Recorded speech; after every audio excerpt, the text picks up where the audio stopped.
Welcome to this epic disaster. Hi, everyone. How are you? How's it going today? Pretty good. You know, we've been down watching movies. Well, episodes. I am a little burned out right now, in a lot of ways. But in a good way. Kind of. So we've already had dinner. Yes. Which will really, especially the kind of dinner we had. If I belch, please excuse me. And my wife made me drink like three, is it three, She didn't four? make you do No. anything. The last time I was like, are you forcing me to do this? And she said yes. Because you asked her to make you one. She's forcing me to drink it. A cocktail. Because once you ask her to make you one and you don't drink it. Ancient Mariner. That's what this cocktail is. It's good, isn't it? It's a rum drink. I'm really, I feel nice. I feel loose. I don't really feel buzzed. I don't feel impaired. You're not going to take your clothes off, are you? No, unless you ask. But I just feel, I feel good. Good for you. Yeah, it's that's the kind of the thing about I think some liquor drinks is you could feel really relaxed without feeling impaired. Now, I wouldn't go out and drive right now. Liquor? I don't think that I'm legally drunk, but Liquor? Liquor. You brought her. that's funny. I got a beer in my hand. What is it? It's Bohemian Riot, and It's a riot in Bohemia. Yeah, I'm going to drink it. I'm going to have some. Let's a live beer review. Let's do it. I need to read the can first. Oh, I forgot you didn't have it. All right. Light, light, bready, and sazzy. Bready?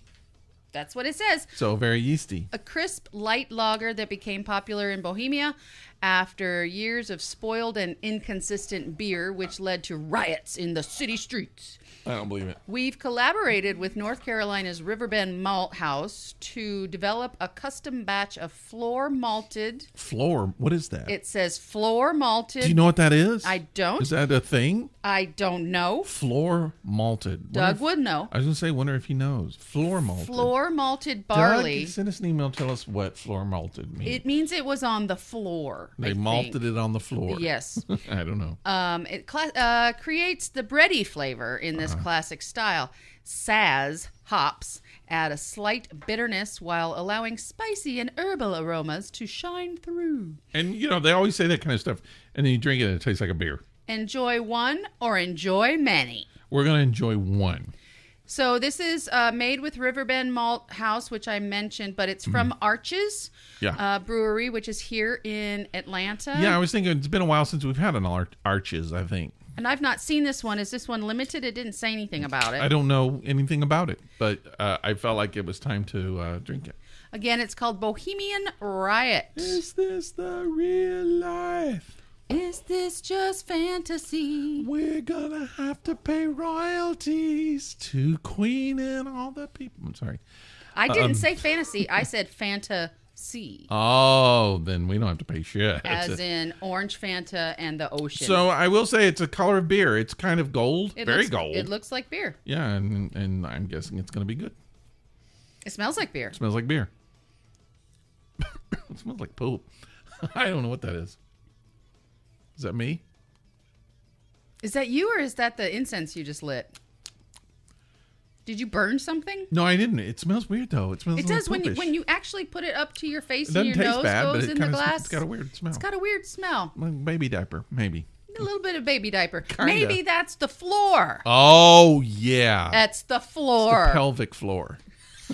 That's what that is. Pelvic floor doesn't necessarily smell bad. I've never smelled a pelvic floor before in my life.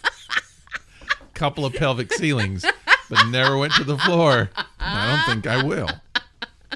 Yeah, it's kind of it's a little gamey. Gamey? Something like that. By the way, folks, just so you know, we've both had at least 2 cocktails. I already said. Oh, you did. I already told. You told on us already. Yeah. So what's going on? What's happening with you? Oh, loads of stuff. Like? I don't know. Nothing really. No, I have. You know what I've been doing? What? Really? What? I'll tell you what I've been doing. Please. I've been doing a lot of cartooning. So I took a little break from cartooning for a while. Yeah, and even when you were in the end of like where you had to mulch out some cartoons Yeah. once a month or Yeah. whatever. You didn't go as detailed as you could have. And You got a little lazy. I stopped cartooning about 4 years ago, about 2016. I did a few, and I've done some little gag cartoons, but I my big thing for a long time was editorial cartoons, and I Yes. kind of quit, and Yes. I took a little break. And I started doing it again, and really inspired by, at the gallery, Mike Lukovich has brought his cartoons in, and I kind of just looking at those, and it just got me kind of interested again. So I started doing it a little bit more. Inspiration. Yeah, but I do 2 cartoon strips. First of all, I do just regular gag cartoons, and then I do editorial cartoons. But I do 2 regular cartoon strips. Do or did? I have taken a little break off of them, but Okay. I'm kicking them back off. So I do one that I've been doing since the Kilt years, Scotty Wallace, Yes. which is a 1-panel thing. Yep. And it's it's about a sassy guy in a kilt, which is kind of Named Scotty. Yeah. So that one, a regular, and I don't know, the last year I really took a break off that one. Yeah, I haven't seen anything new from him. No, I haven't. And then I do a cartoon strip that I've been doing since I think 2016 maybe I started. Are you talking about the Cockroach Clown School? Yes, Clown School's Cockroaches is the name. Okay. And I'm going to start doing that again too. I like that one. Yeah, it's one of my favorites. So I got all of my stuff going, and I'm going to get that going. Yeah. What's funny And is I've been working on it. roaches just bother the shit out of me. Yeah, it's supposed to. And even palmetto bugs, air quotes. Yes. They're still roaches. Sure. They're just not after your food. Right. They want to eat the wood in your house. Right. And sticks and stuff. Right. Which is fine. At least they're not there because I have a dirty house. They're just there because they somehow ended up inside and got stuck. Right. And now they can't find their way out. Yeah. And I feel bad for them, but I don't like them. Well, you don't like clowns either. I don't like clowns either. Well, the whole idea of the cartoon strip is cockroaches going to clown school, which makes absolutely no sense. But it scares the shit out of me. It's stupid. You did it for me. It's a ridiculous concept, but it's one that works, and it's fun to do. And so, yeah. If a cockroach ever shows up in my house with a red nose, you're done. I'm just going to scream and fall and die right there. I think you should. And then my dog and my cat will eat me. And you? With you? I'm getting a new cat. Me too. I'm getting a second cat. Me too. Third for me. I've told you that I took in Eloise from a friend of ours who needed to rehome some of her pets. Yes. She had several pets and had some issues where she just can't care for them the way that she'd like to. Right. And great, it worked out that she could rehome this cat with me because she can come over whenever she wants and visit. Yep. Great fun. And I have had her in 2 months now? 3 months maybe? Tops. Yeah, and you love it. I love her. She's awesome. Yeah. She's an aggressive cuddler. It has to be a really weird cat for me to not like the cat. Agreed. I mean, cat. It took her 2 days to actually urinate or anything because she was hiding That's under. the way it was she for me was as well. hiding under the futon. I do that too. Yeah. Whenever you move to a new place, you hide under the futon. And it takes a couple days to urinate. That's correct. And what's funny is instead of going in the box, she went in the little bed I put out for her. Yeah, that happens. And stared right at me while she did it. Oh no. And I was like, well, at least she's urinating, right? Yeah. So I can throw the bed in the washing machine. Anyways, I just made the bed a little more accessible to her, and everything is fine now. No more accidents. Yeah, it takes a while to get used to it all. Yeah. But I've been thinking she needs a little buddy because she wants to play with Toffee all the time. Yeah. And Toffee is, 95 pounds. Actually, she's probably closer Your to dog, 90. we should My say. dog. Not a cat that's 95 pounds. Or a child. Right. It's a dog. And People don't normally name their child Toffee. I had a friend named Taffy. Well, that's true, yeah. So, hey. Taffy and Toffee. Taffy and Toffee. Twins. That's a horrible name. The Candy Twins. Anyways, Toffee gets a little over exuberant because she's a pit bull and that's what they do. And she tries to pounce. And I'm afraid she's going to hurt this little 8-pound cat. So, but the 8-pound cat needs a buddy. So I had already talked to our friend about taking another one of her cats. And I was like, I think it's time. So you're getting a buddy for your friend, your kitty. And it's a boy kitty. big black boy kitty named Snowball. Oh, wow. We got a boy kitty. Big black boy kitty. You have a very large black boy kitty. He's huge, He's yes. huge. Yeah.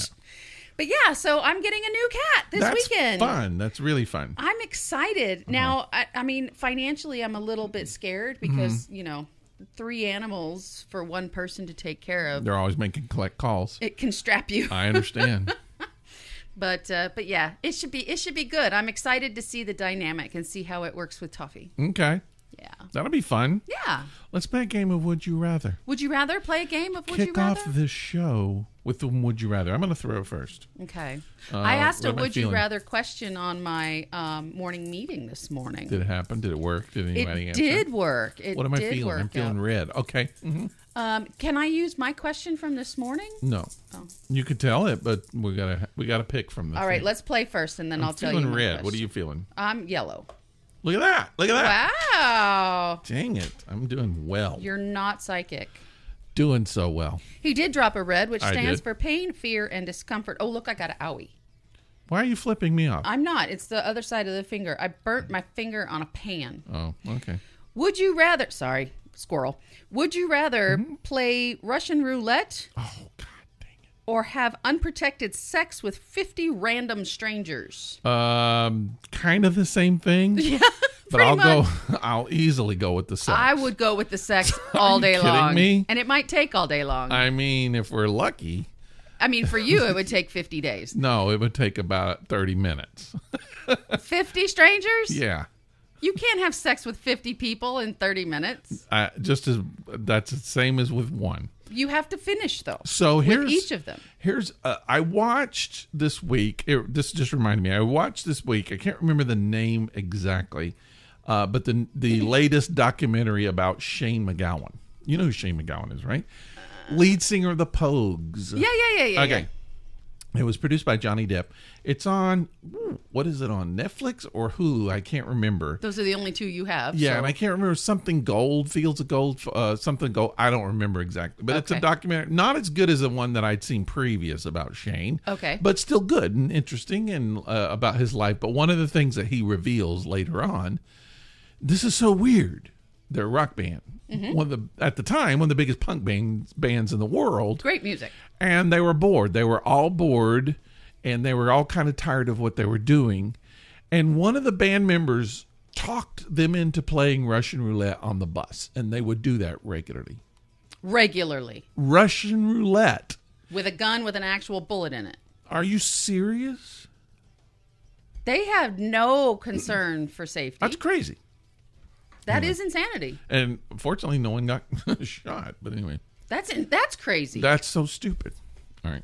A, Anyway, I'm why just- would you do it? And B, how the heck did that happen? Like, I know. how did nobody get shot? I don't know. It just the odds. They just beat the odds, I guess.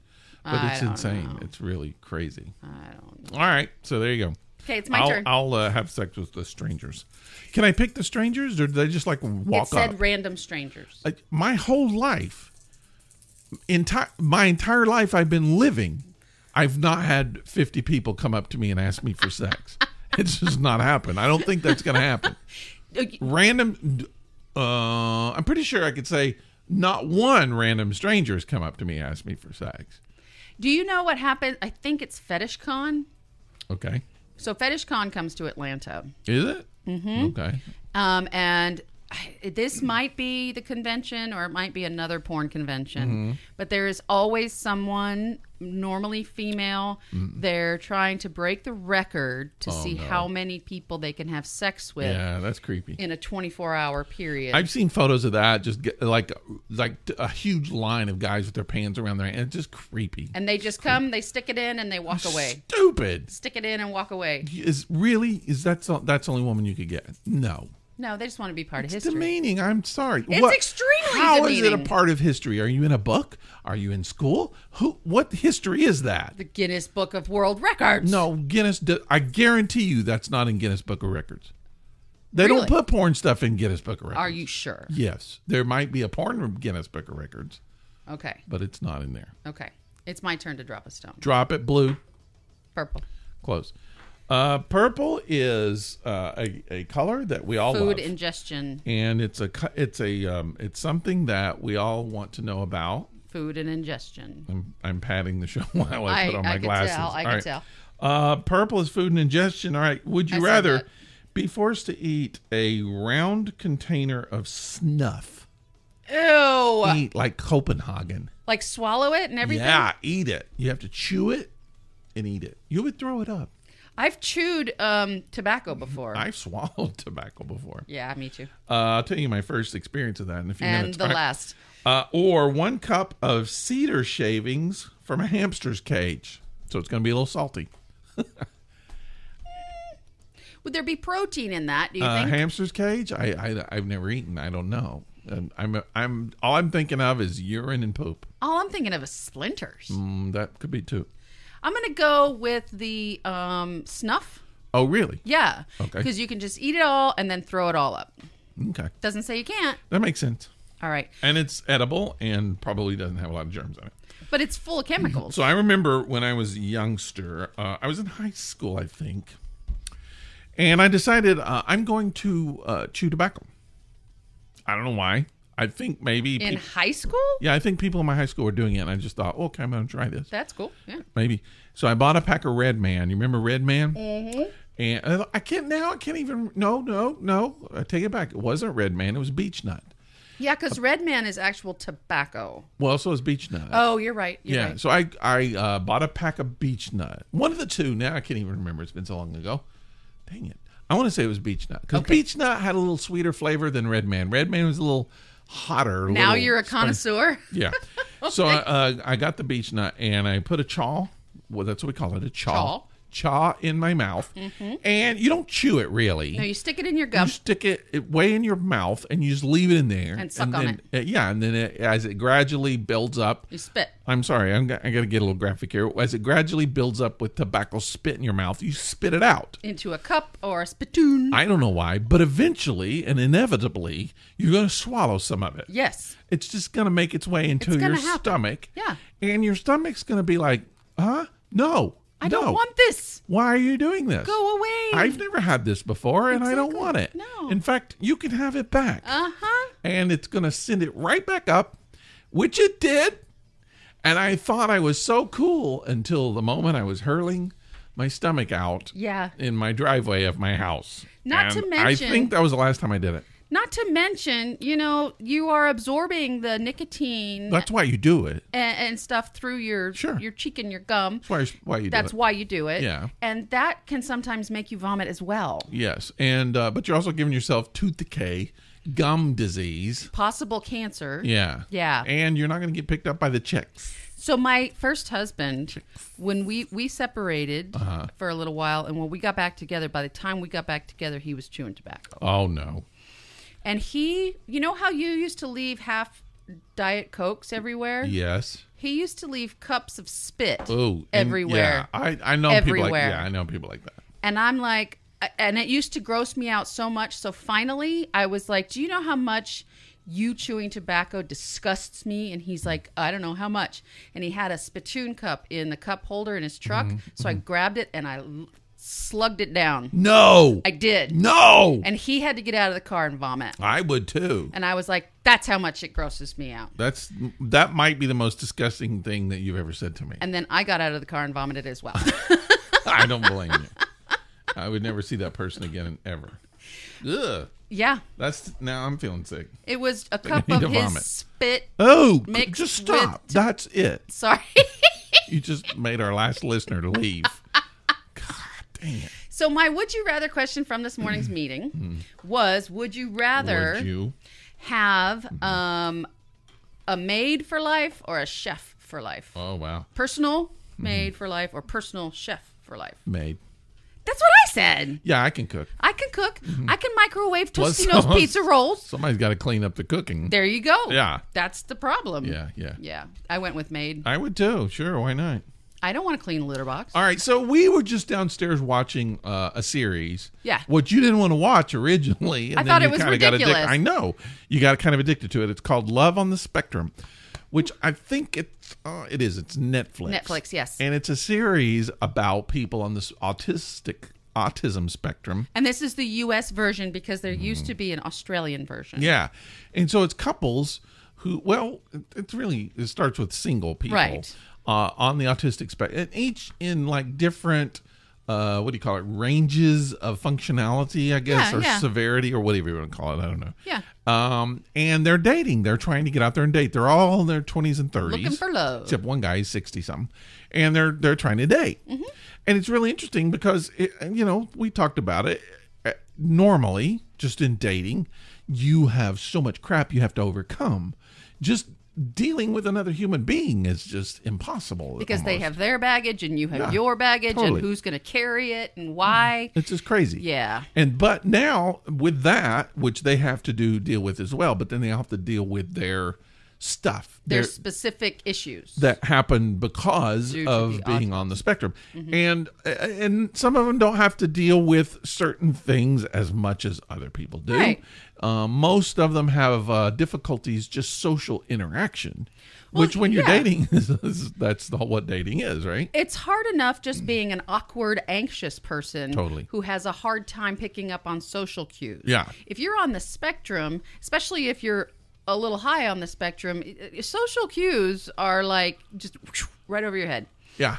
They're very literal people, and I'm just generalizing here, it is so general, please. Yes. But I have found that people on the spectrum take things very literally. They have a hard time with innuendo. Yes. They have a hard time with things like kidding around or teasing. Sarcasm is not really their thing. Right. It's not that these people can't make jokes. No. And there's actually a comedy group, a improv comedy group of people on the autistic spectrum. That sounds fun. Yeah.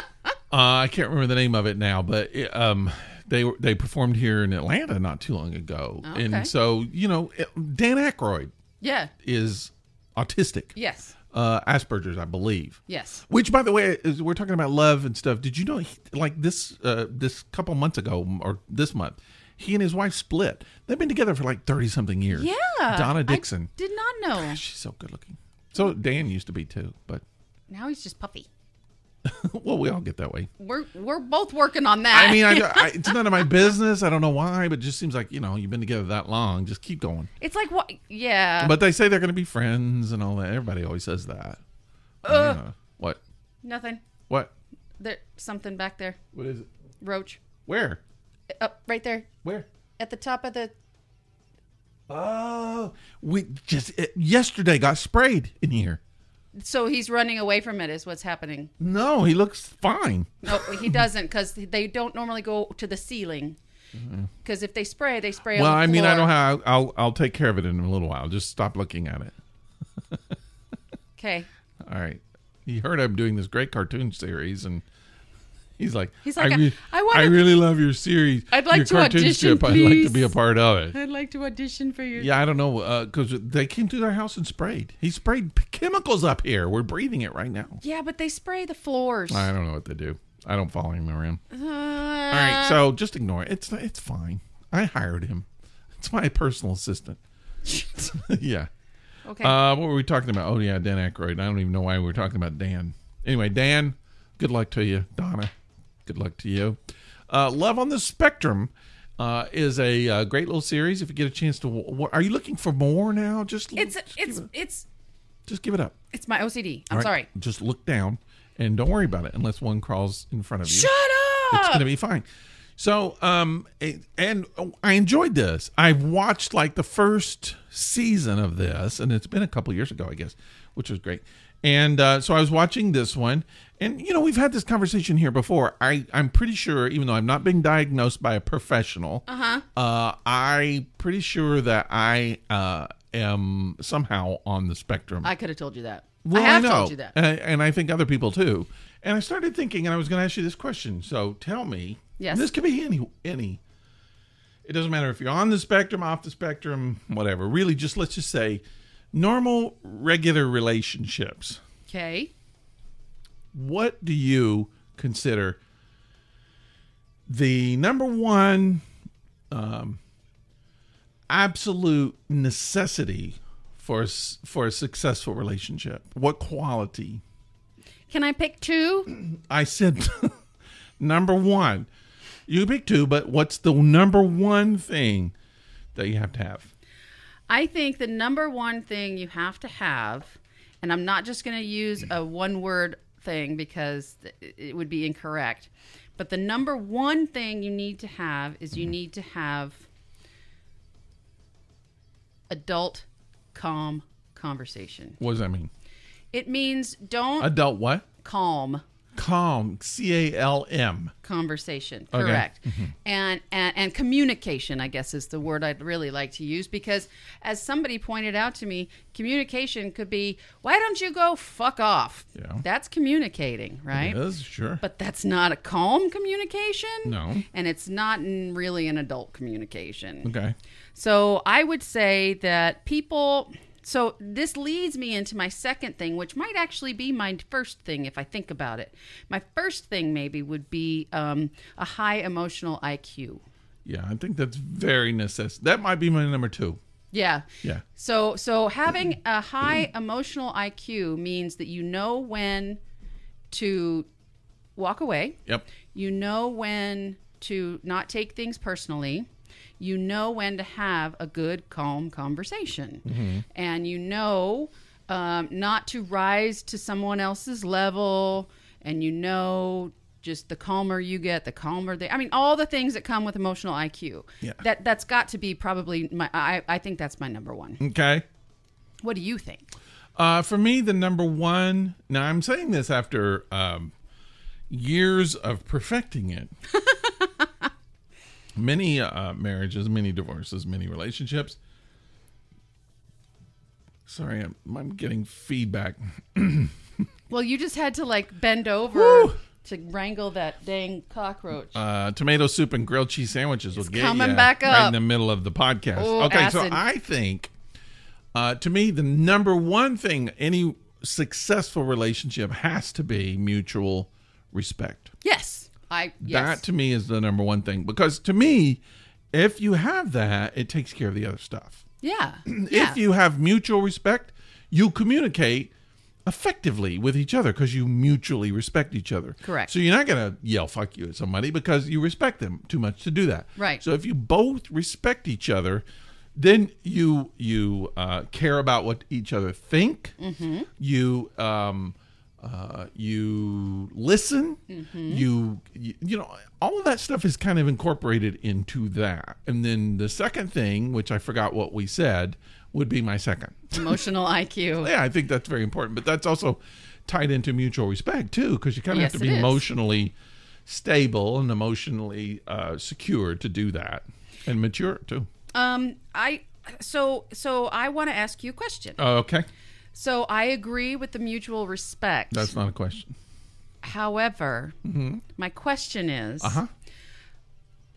if somebody does blow up at you, Yeah. can you respect them enough when they come back and apologize to then move into your effective communication? Well, you have to. I mean, the mutual respect is based on actual mutual respect. You're not faking it. If you were faking it, then you wouldn't be able to. Right. So you have to legitimately respect the people. Right. So occasionally there may be a screw up. It could happen. We're human. People are human. Yeah. Somebody could get, like, I have one of the things that irritates me the most is when people my partner, and I'm not saying current, just any partner, something happens at work, they bring it home and take it out on me. Oh, yeah. I'm like, I didn't do it. Why are you, what is that? You know, I hate that. One of my husbands, ex-husbands. What? Yes. You're not married. One of my ex-husbands used to do that to me all the time. Now, he was just an overall asshole, but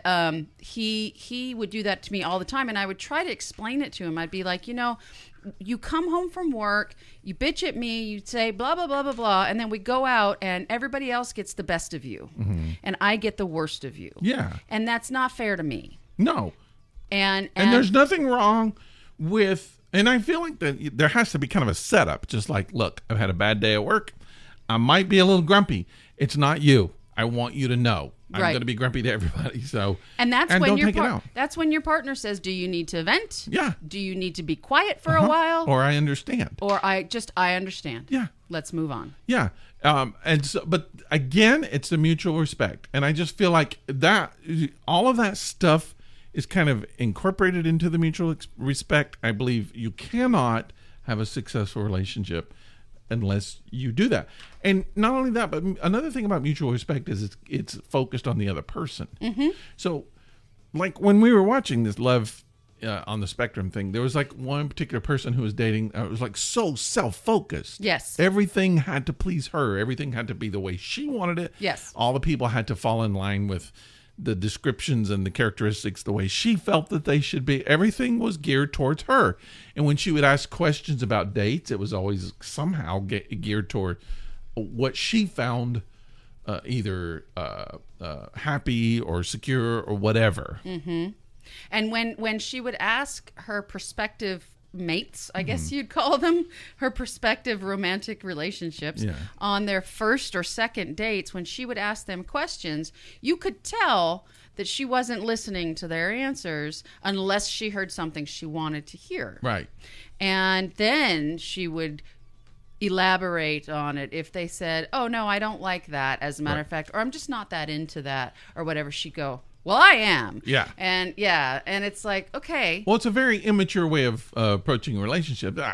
I was there. I think we all at one point in our lives, that's the way we were in a relationship. Because we picture this Mr. or Mrs. Perfect person. They need to be the way we want them to be. Exactly. They need to act the way we want. It took me years and years and years to understand it's not the way it is. That's not how it is. No.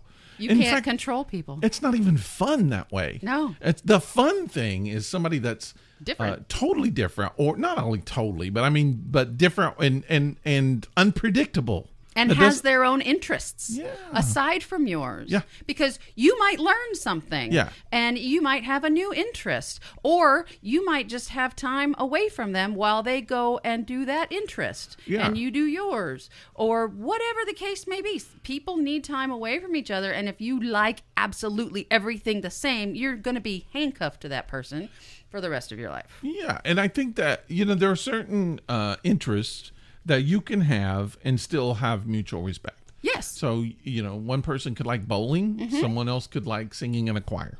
And you do those things. They're not mutually against each other. Right. They're fine. So you could each do those things and then come back and still respect each other. I go and sing on Tuesdays. You go bowling on Wednesdays. Yeah. I'm here when you get back. You're there when I get back. Or there are whatever. certain things that doesn't work with, though. I always think about gosh, I can't think of the names. James, whatever, the guy that was the campaign manager for Bill Clinton, James Carville, the bald guy, the Raging Cajun. Okay. But anyway, and his wife, Mary, what's her name, who was on the Bush team. So he was Democrat, she was Republican, but they were married. And how did they communicate? The book that just came out this week by Trump woman Kelly and Conway, who wrote a book because her husband was very anti-Trump. Yes. And she worked for Trump. Yes. And she mentioned something about how when he would publicly condemn Trump, it kind of hurt her and it hurt her career. Whatever you think of that, it doesn't make any difference. But the point is, I feel like that is in some ways a loss of mutual respect. Really? Yeah. Okay, so you're basically saying your point of view is crap. I don't agree with the basics of who you are in beliefs. At some point, though, you have to agree to disagree on some things. Sometimes it can work. Like if you're James Carville and Mary, what's her name? I'm hoping Mary it's Carville. I don't think she went by that, but anyway, they seem to make it work. Yeah, and I was watching a episode of my favorite show, Finding Your Roots. Okay. And there was, I can't remember who it was, and it doesn't matter. But their father was a Republican and the mother was a Democrat. Yeah. And mind you, this is back in the 60s, and like Nixon and Carter, I think. Was it Nixon Carter? No. Nixon, Reagan? No. In the 60s, probably Nixon and Kennedy, but That's it, Nixon and Kennedy. Okay. Mm-hmm. And this person, the person they were interviewing, said that he remembered their parents like ribbing each other about, we're just canceling each other out. and that kind of was the situation back then, but it seems to It's not be as different much now. now. Yeah. Yeah, it's different because people didn't know about all of the issues back then.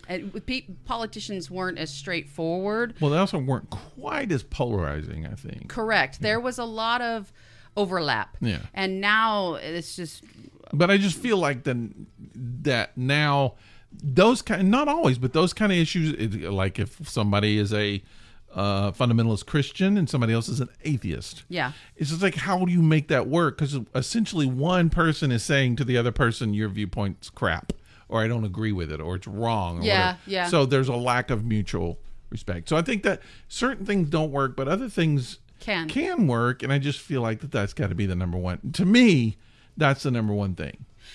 What I've discovered. Yeah, I heard somebody say once that their mother was a Baptist and their father was Hindu. Oh. So there's lots of gods. Okay. They believed in all kinds of gods.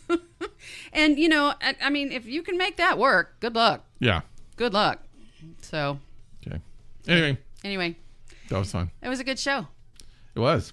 Was that just the only season that's out right now, season I one? think so. I don't know what happened to the one that I saw before, but anyway, it's fun to watch, and it's interesting. I know so many people who consider themselves to be on the spectrum, and people that I know who are, and someone who believes kind of that I am probably as well. So it's just something I have an interest in, and I've had trouble with relationships. I've been in situations where I've just misjudged relationships, misjudged the way someone felt about me, what they were thinking, especially early on. Yeah. And I relate to a lot of that stuff. And then you find out they think a completely different way than you thought, and you're like, oh, wait. I got a question for you. I'm going to go a little deeper here real quick. I read an article this morning at work. Yes, I was working and reading the news because I take 15 minutes to read the news. And I hope my boss doesn't listen to this. But Screw you, boss. no, I don't want to. He's married. His wife's cute. No, I didn't just say that out loud. But so, think of this objectively if you can, please. Trying. A mother and a father Okay. of a 6-year-old boy. Alrighty. Child services has been brought in off and on. Yeah. The parents are split. Okay. What? Okay. But they don't say why. Okay. Okay. It's just, it didn't work out between the parents. And why is the child service brought in? Just, are they fighting or what? Just an unhealthy situation at the house. Now, the little boy is actually taken from the house for a time to live with either extended family or in a foster home for about a year. So taken away when he's 5. Okay. He's 6 now, and Mom has been petitioning for full custody, and because the divorce is about to be final, and she wants to make sure she's got custody of her son before the divorce is final. Well, Dad doesn't want that at all, and so he's petitioning the court for full custody. Mom takes a shotgun to the 6-year-old boy and drives around with him in her trunk for a while. Yeah. What do you think happened? What I think happened? Yeah. Well, I mean, that's happened plenty of times. It has. You're not going to get it. And it's happened with people, too. Yeah. It's like if I can't have you, no one can. Yeah. Right. So is there ever a time in your mind that you would think that this mother saw that she was going to lose her custody case and the father was going to win, and let's say she knew that the father was a pedophile? Would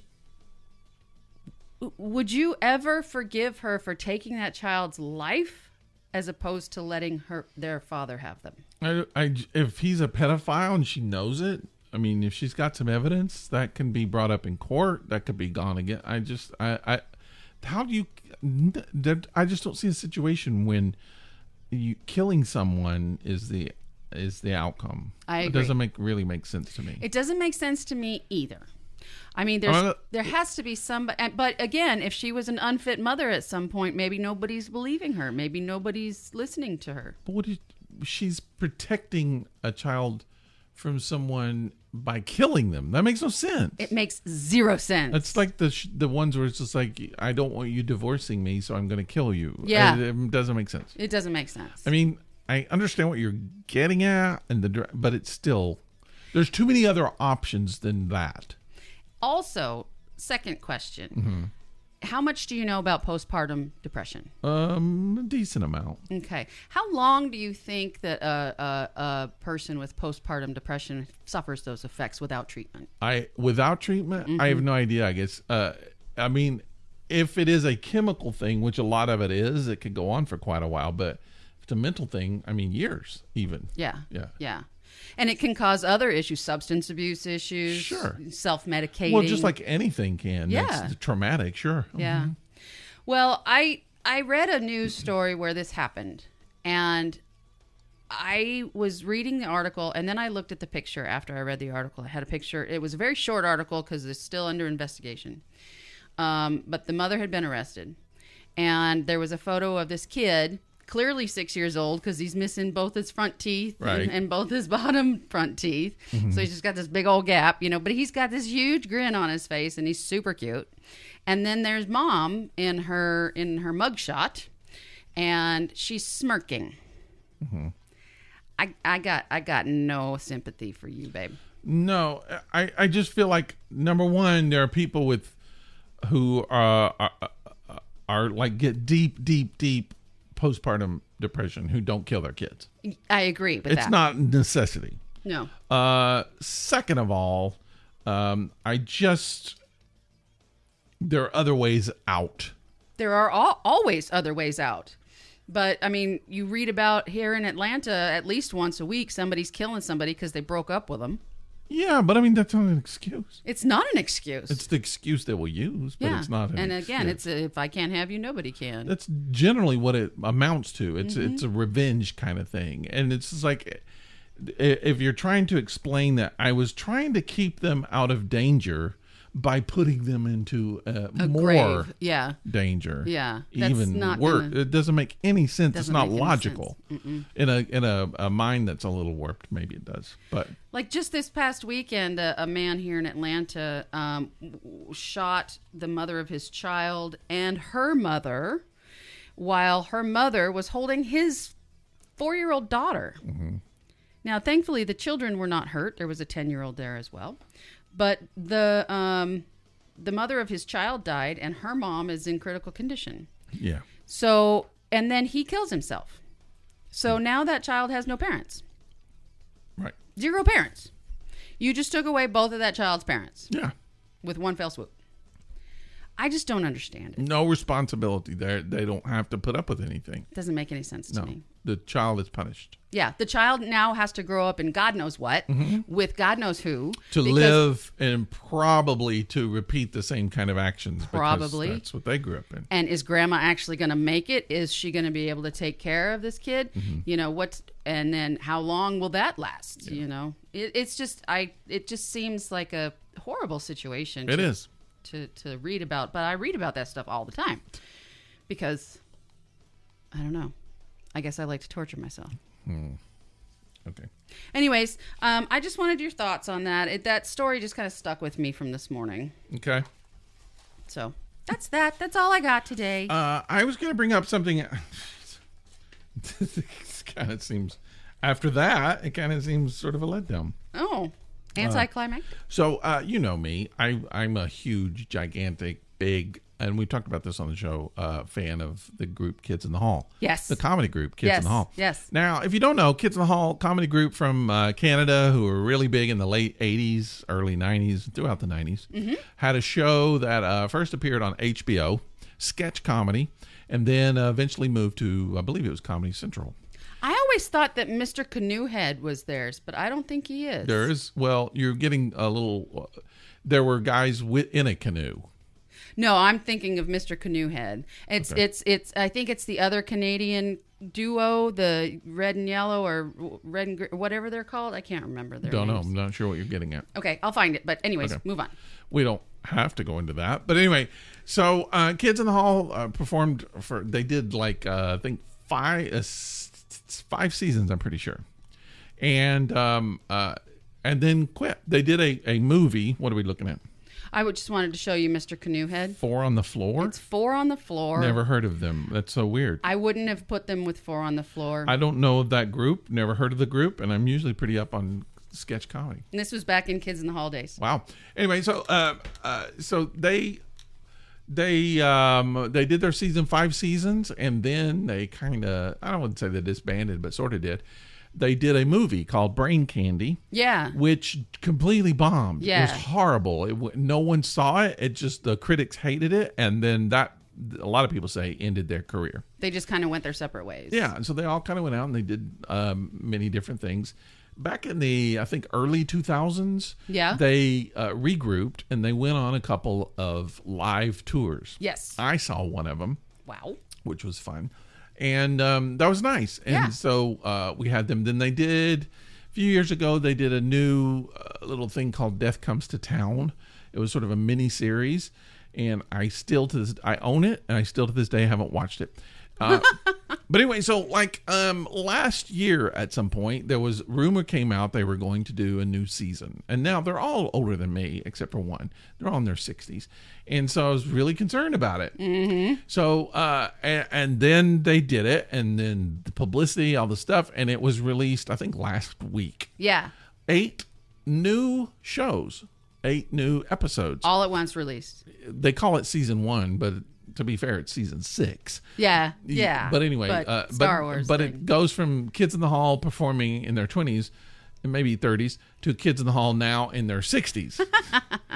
And performing. And so it comes out, and it comes out on Amazon Prime. You can watch it now. Mm-hmm. If you have a subscription to Amazon Prime, you can rent it. Mm-hmm. And so I have been waiting for that to come out. So 2 things came out. There was their new season, and they did a documentary, which is a 2-part documentary. Okay. Was produced by Paul Myers, the brother of Mike Myers, who wrote the book about them. Yes. And he actually executive produced the documentary as well. Yeah. So all that's coming out on not HBO, on Amazon Prime, and so I've been very interested in seeing it.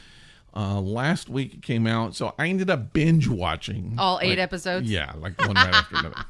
Nice. And so I wanted to talk about it.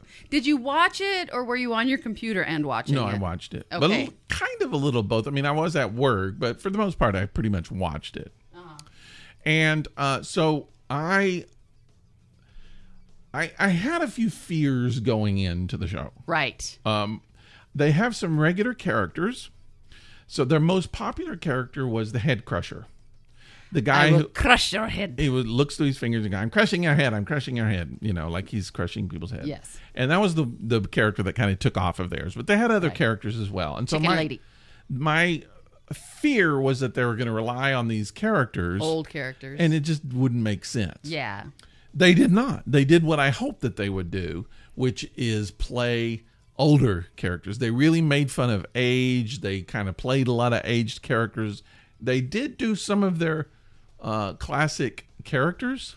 Did they do the characters where they dress up as women? Well, they have several characters dressed up as women. That's true. And they did those. Okay. Yeah. Okay. So, but it was fun. I mean, seeing that, adapting from the young people to the old people was interesting. Yeah. But anyway, so 8 episodes of that. They actually brought some of their characters back and kind of made fun of them. Oh, because they were playing them as old. Right. Because one of the characters is like a little kid.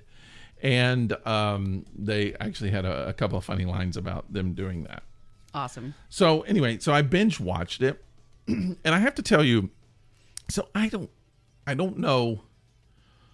I'm not sure how to talk about this, and I'm not sure how to present this. So I've been reading a lot of reviews, what's coming out.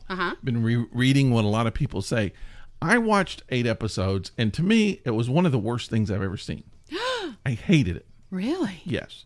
And this is from a Kids in the Hall, like diehard Kids in the Hall fan. Yeah, like your current wife has purchased you signed autographs from Kids in the Hall. No, I purchased all of those. Oh, okay. No, those are all mine. Okay. But I watched it thinking it was going to be the best thing or one of the best things. And I ended up, every time I would watch, I would be like, ugh, oh, that didn't work. Ouch. Ooh. Okay, that season didn't work. Well, Yeah. there's another one. Let's watch that one. Yeah. And I remember getting like way into it, and I was just like, this is just not going to work. This is crap. And I hated the whole thing. So I no. will say, out of 8 episodes, episode 5, in my opinion, was the best. Okay. It had the most. So I watched it and I was like, okay, maybe they're back. Maybe it just took them 4 episodes to get started. And then it just didn't work. It just dropped off. And then after that, it just went downhill. But episode 5 had some interesting and funny. So Kids in the Hall often were just as weird as they were funny. Some of their stuff was just really weird. Out there. Yeah. And that's fun. That's part of the fun of it. Yeah. And they had some weird stuff, but some of it was just weird and not funny. It just was it was just weird. It was like, why even do that? Too obscure. Yeah. Yeah. So and I was so disappointed. I was like, because being such a big fan, I would think I would like it more. Yeah. And I was disappointed that I didn't. I'm sorry. I'm sorry to hear that. So now, yes. all of these reviews are coming out, and like the New York Times did a review. All these people are doing reviews. I'm reading comedians doing reviews, and everybody's talking about how great it is. Oh, crap. We went down this road a couple years ago. I don't know where that's coming from. I don't know either. How could I, as such a big fan, not see what other people are seeing? Because you would think that I would give them a really big pass on so much stuff if I'm a fan. Sure. That is awkward. That's weird. It's like, oh, well, So what I suggest you do is go back and watch the originals and see if you still find those funny. No, I do plan on doing that one. I've binge watch it. And I will. They're my favorites. They're the classics. But what I'm thinking of doing is going back and rewatching the 8 new shows. Again. And just because I'm just like, did I have too high expectations? Maybe. Maybe I was, I don't know. Did something happen? I just didn't click. I don't think that was it. Yeah. There were some I was just like, okay, that's interesting. Yeah. It's just not funny. And maybe I liked them for something that other people didn't like them for. Maybe, and then the thing I liked them for maybe is kind of gone. Yeah, I don't know. I don't know either. But it just makes me feel like, how could I have missed it? Well, let me ask you this. What's your favorite movie?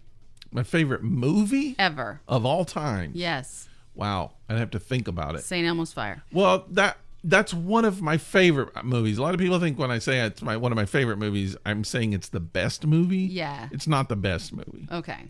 Well, let me just use it as an example. Okay. Let's say that they did a sequel to that using the same actors today. Mm-hmm. How do you think that would turn out? It depends on the story. Okay. So that was definitely a problem. Seeing people. So there's a thing about young people being subversive and doing mischievous things And risque. Yeah. And kind of just like and you like weird and Mark McKinney, who's one of the kids in the hall, he's the head crusher guy. yes. He had this smile he could do, and just looking at the camera and smile would make me laugh. He was just like it was just like this kid that was doing something. I always think of it like almost like the Grinch when he would smile, that big smile that would go across his face. It was like that. And now when he does it, it's just Excuse you. now when he does it, the race cars in front of him. Now when he does it, it's just like he's an older man. He's 60, and he doesn't have that same. It's not a kid being mischievous. It's just An old man being creepy.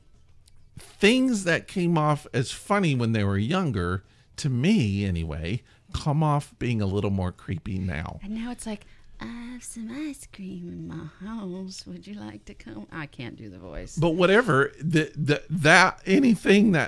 kind of things that young people would do, and it's not ageism. I'm not trying to say it's ageism. No. It's just that there are certain things that a young person can do that you would laugh about, that if an older person did it, you would think was a little creepy. A little creepy, yeah. And that's what some of it came. Now, when they really played up, there was one scene where they were doing like strippers, male strippers who were in their 60s. Oh God. And that was funny. Yeah. Because they were playing the old people. And Yeah. and that was a funny sketch. Maybe people would say it was creepy too. But there was just some things that to me just didn't play the way it should have. the way they played when they were younger. And I was so disappointed, and I don't know what to do about it. Because I feel like, you know me, it's just like, that's like of the top 5 things in my life. Yeah. That's one of them. Yeah. Well, And now, so they're hoping that they get another season on Amazon. what do you think? I will watch it because I'm a fan. Right. I will watch whatever they do. I Right. will watch it. So they've released 2 documentaries. The first documentary they released was horrible. I hated it. Yeah. The second one I expected to be horrible because the first one was But you watched it. so good. Yeah. So, I mean, I don't know. Sometimes it's good, sometimes it's not. And I guess as a fan, so here's what I think of. I just think if you're a Rolling Stone fan, Yeah. you love the Rolling Stones. Yeah. As they got older, they probably released some shitty albums. Yes. If you're a fan, you're like, oh, God, that's not that good. Right. But they're the Rolling Stones, and you're a fan. you bought the and album. you bought it, and you love them no matter you what. listen to it. And that's what I feel like. I mean, I when it comes to music, I absolutely understand what you're saying because, like, I was an Alice Cooper fan for a long time, and he had some great songs, and I had a cassette tape of his best of, and great songs on there, like Under Your Wheels and all kinds of good songs, and the stuff he did like more recently. Why? Yeah. Why? Yeah. That you don't have it anymore. And he still tours the same way he used to tour with the black makeup dripping down his face and everything. And it's like, how does it not get caught in all those? Well, I mean, what band like that was awesome as youngsters are still like, even U2, who started in their 20s and now they're all in their 60s. Are they making significant albums? I mean, they might be decent, they might be good, but is anybody doing anything that's like, wow, that's art? I mean, Pearl Jam is still performing, but are they doing art? I don't know. It's been a while, but I mean, isn't that something that happens only when you're young? Well, and Tori Amos, for instance, Tori Amos, after her big hit, just kind of went, Okay. I mean, some people that love Tori Amos, though, probably have some favorites from those albums that I think went downhill. But is it the repetition on the radio that makes it a good song, that it just gets stuck in your head? Well, I know like a couple of years ago, Fiona Apple released an album. Yeah. It was incredible. And see, and I'm not saying that it can't be. I'm just saying that what you're saying is, it's like, did you peak early? You know? I just don't know. So here's my thing. Is all of these people who are saying that they're back. This is funny. I read people saying this is the funnier than anything they did years ago. And you're like, what? Yeah, I'm like, can you let me in on it? Yeah. I want to know. I don't get the joke. I want to know what you're seeing that I'm not seeing, because I want to go back and see that. Yeah. Because no one had to tell me that the original was funny. Right. And I mean, in some ways it changed my life. Now, I will say this. Last night, we started watching the documentary. So the documentary is a 2-part documentary about the Kids in the Hall, their whole career, like from the time they first started until now. Right. And so you get to see a lot of behind the scenes thing, and they talk about how they started and where they went and how they got where they were and all that stuff. That, to me, that's the best. And so I watched that, started watching it last night. We didn't watch the second part. We just watched the first. I loved it. It's the best. See, it's better than anything that happened in the series. Yeah. And so I can't wait to watch episode 2. Well, go back, or part 2, I should say. Yeah, part 2 of the documentary. Go back, like you said you were going to, and watch those 8 episodes again. And I don't know if I could stand to watch Dave Foley's penis again. Because they do full frontal. So you get Kevin McDonald and David Foley's penis. That's first sketch, first episode. Penis right there. Peni. I mean full frontal peenie. Right in your face. Whew. I mean, they've done, like their pilot episode, they showed their butts, Yeah. It was funny. Yeah. But this is full frontal. Here's my wang. Yeah. Woof. But anyway, I don't know. So here's what I'm thinking. If you're not a Kids in the Hall fan, don't worry about it. If you are, and you've seen it and you loved it, please send me an email, thisepicdisaster@gmail.com. Tell me what you liked about it. I'm not going to put you down. I just want to know. Yeah. I need to connect. I need to find out why, because there are comedians who I highly respect who have been talking about it and saying it's the best thing. And I kind of want to, I haven't done it yet, but I want to post on one of their posts and just say, what are you talking about? Because I saw it and it sucked. Are you afraid to say it sucked because you're friends of theirs now? Yeah. I don't know. Yeah. Or maybe, I don't know, maybe it didn't. Maybe I'm the only one who thinks it sucks. Well, what about that show that I think it's Bo Burnham did that everybody was raving about? I didn't care for that either. We turned it off. Yeah, I didn't get it. Yeah. But I've seen you stand up that I liked, but that was almost all music and didn't interest me. And it was a little more avant-garde. Yeah, I wouldn't say it was bad, it just didn't interest me. Yeah. But this is my group. Yeah, I know. This is my Rolling Stones. I always said that Python was the Beatles and Kids in the Hall are Rolling Stone. That's why I look at it. Yeah. Wow. Yeah. Well, I'm about to fall asleep. Let's call this a day. Let's do. But before we do that, we need to talk about the beer. Hey, thank you for listening to This Epic Disaster. You can find us on Facebook. We got a thing that's coming up. This is our Evil Zoom. It's going to happen on June 6th, which is in a couple of weeks. And you want to come to that. It's going to be in association with our Evil show. Right. So we'll be doing the Evil show, and it'll be all about evil. We're going to be talking about evil. Yes. Kids and All used to do a great evil sketch. So, in fact, we might put that on the show. Okay. Evil, and then we're going to do Evil Zoom, and Evil Zoom will be a kind of a continuation, but it'll be a live Zoom. One-on-one. You could say hi to us. We can talk to you. Go hi. Zooming, and I'm going to drink a 6-pack of beer while we're talking and see how that works. See what kind of evil comes out of that. Oh. I don't know. I don't know what it could be. But anyway, so we'll be doing that. So don't forget it. That'll be June 6th. We're still getting some of the details worked out on that. Finer points. Yeah. Let's talk about this beer. This beer is, what is it called? Bohemian Riot. Okay. It's a Pilsner. It's got 5.3% alcohol by volume. Not too bad. Not great, I mean, it's just a Pilsner. I'm going to give it like a 2.5. Oh, 2.5. Right down the middle. Okay. Yeah, because we rate from 1 to 5, so 2.5 would be right down the middle. All right, you're giving it a 2. I'm going to go with a 3. I liked it. Mine's almost gone. I needed some more. I got kind of parched while we were doing the show. I'm just sleepy. Yeah, I thought it was fine. It's a Pilsner, which I tend to like Pilsners a little more maybe than you do, and I was fine with it. It's not great. It's not, and maybe I should give it a 2.5 too, average, but I thought it was fine. So, cool. 3. So if you want to give it a shot, it's by Arches Brewing, and it's Bohemian Riot, and it's in connection with Riverbend Malt Brewers, I think is what it says. Something like that. Riverbend. They're brewing stuff on the floor, last I heard. Yes. That Riverbend Malt House, sorry. Okay. And it is floor malted. Floor malted. Floor malted. All right. Keep that in mind. Send us an email, thisepicdisaster@gmail.com. Find us on Facebook, Twitter, Instagram, all those fun places. We have a new episode every Monday, and that's when we like for you to hang out with us. Because it's fun. If you have any questions, send them to us. We'll make sure we answer those questions. And if you want any free stickers, just write us an email and say, send me stickers, and we'll send them to you. We'll send them. You don't even have to send a stamped, self-addressed envelope. We have no idea who's out there listening to the show, so the only way we know is if you let us know. So please drop us a line and say hi. Please. We know our regulars. All of our regulars, we hope you're still listening. But anybody else, please, if you're new to the show, say, hey, I'm new to the show.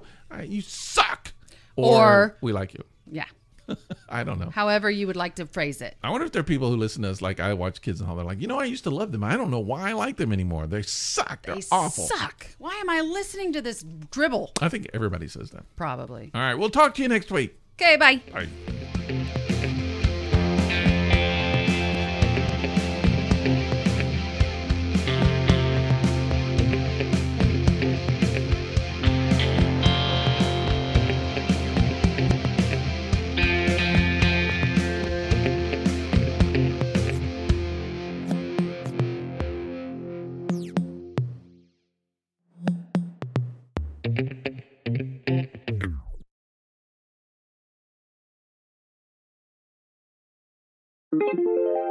This is a Violet Jester Media podcast.